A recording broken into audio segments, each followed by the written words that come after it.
High command కి రాసిన ఆ 8 మంది ఆ లేఖలో ఉన్న ఆ 8 అభ్యంతరాలేంటో మనం టీవీ9 స్క్రీన్ మీద చూస్తున్నాము. 8 అభ్యంతరాలని పేర్కొన్నారు బీజేపీ నేతలు. మొదటిది పొత్తుకు వ్యతిరేకం కాదు, కానీ అభ్యర్థులపైనే అభ్యంతరం. ఇక రెండోది టీడీపీ కూడా గెలవలేని స్థానాలను బీజేపీకి కేటాయించారు. మూడోది బీజేపీ కేటాయించిన స్థానాలు వెన్నుపోటుతో సమానమని పేర్కొన్నారు. ఇక నాలుగవది టీడీపీ గెలిచిన చరిత్ర లేని స్థానాలను బీజేపీకి అంటగట్టారని, ఇక ఐదవది అంకిత భావంతో పనిచేస్తున్న ఆశావాహులను పార్టీ పట్టించుకోలేదన్నారు. ఇక ఆరవది బీజేపీ తరపున ఎంపికైన అభ్యర్థులు టీడీపీ ముసుగుతో ఉన్నవాళ్లే అని పేర్కొన్నారు. ఇక ఏడవది రహస్య ఎజెండాతో టీడీపీ తమ అభ్యర్థులను బీజేపీలో చొప్పించడం వల్ల బీజేపీకి నష్టం జరుగుతుంది అని అందులో పేర్కొన్నారు. ఇక ఎనిమిదవది గెలవలేని టీడీపీ ముసుగు బీజేపీ నేతలతో పార్టీకి అపార నష్టం అంటూ 8 అభ్యంతరాలతో ఒక లేఖ రాశారు.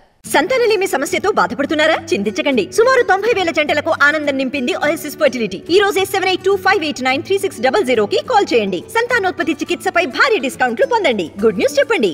పొత్తు కుదిరిన తరువాత, సీట్ల లెక్క తేలిన తరువాత కొన్ని రోజులుగా జరుగుతున్న వ్యవహారం ఇది. ఇప్పటికే విజయవాడలో ఈ 8 మంది నేతలు మీటింగ్ కూడా నిర్వహించుకున్నారు. ఆ మీటింగ్ సారాంశమే ఈ లేఖ. టీడీపీ నుండి వలస వచ్చిన వాళ్లకు టికెట్ల కేటాయింపులపై ఈ లేఖ ద్వారా బయటపెట్టారు అసమ్మతి నేతలు.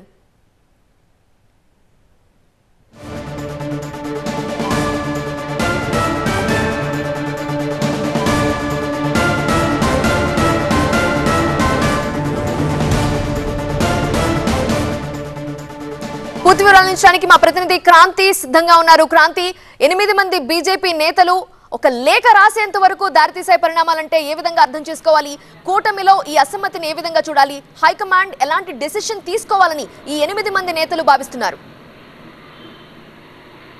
ఖచ్చితంగా ఏపీ బీజేపీలో పొత్తు చిచ్చుపట్టిందని చెప్పాలి. ఎప్పుడైతే ఇక్కడ ముగ్గురు పార్టీల నుంచి కూటమి చర్చలు జరిగిన తర్వాత నుంచే రెండుగా చీలిపోయి మొత్తం సమావేశాలు పెట్టుకున్నటువంటి పరిస్థితి. 2 రోజుల పాటు దాదాపు సమావేశాలు పెట్టుకున్నటువంటి 20 మంది నేతలు జేపీ నడ్డాతో పాటు ప్రధానికి కూడా లేఖ యాడ్ చేశారు.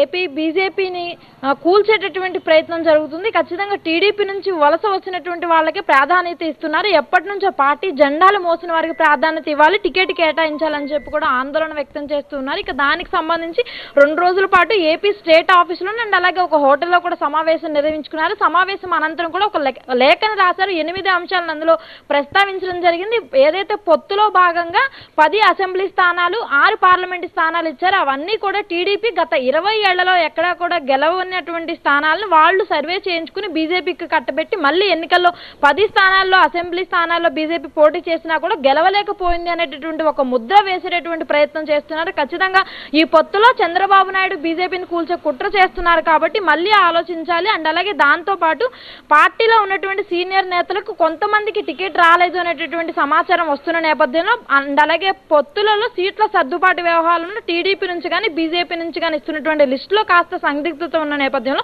ఎవరెవరికి సీట్లు వస్తున్నాయి, ఎవరికి ఇస్తున్నారు అనేటటువంటి విషయం ఏది కూడా తెలియకపోవడం ఒకటి అసంతృప్తిని తెలియజేస్తుంది. మాకు ఖచ్చితంగా అసలు అభ్యర్థుల విషయం పునరాలోచించాలని కూడా రిక్వెస్ట్ చేస్తున్నటువంటి పరిస్థితి ఓవరాల్గా కనిపిస్తుంది. అయితే దీంతో పాటు పురంధేశ్వరి ఆధ్వర్యంలోని యొక్క కూటమికి సంబంధించి ఏదైతే వీళ్ళు అభ్యంతరాలు వ్యక్తం చేస్తూ లేఖ పంపించారు, మొన్న రాత్రి 11 గంటల వరకు ఏపీ బీజేపీ చీఫ్ పురంధేశ్వరి దగ్గర కూడా సమావేశమయ్యారు. ఆమె ఆధ్వర్యంలోనే లేఖను కూడా సెండ్ చేసినట్టు మనకు తెలుస్తుంది. సో ఓవరాల్గా అయితే దీనికి సంబంధించి హైకమాండ్ కూడా ఆలోచిస్తూ ఉంది.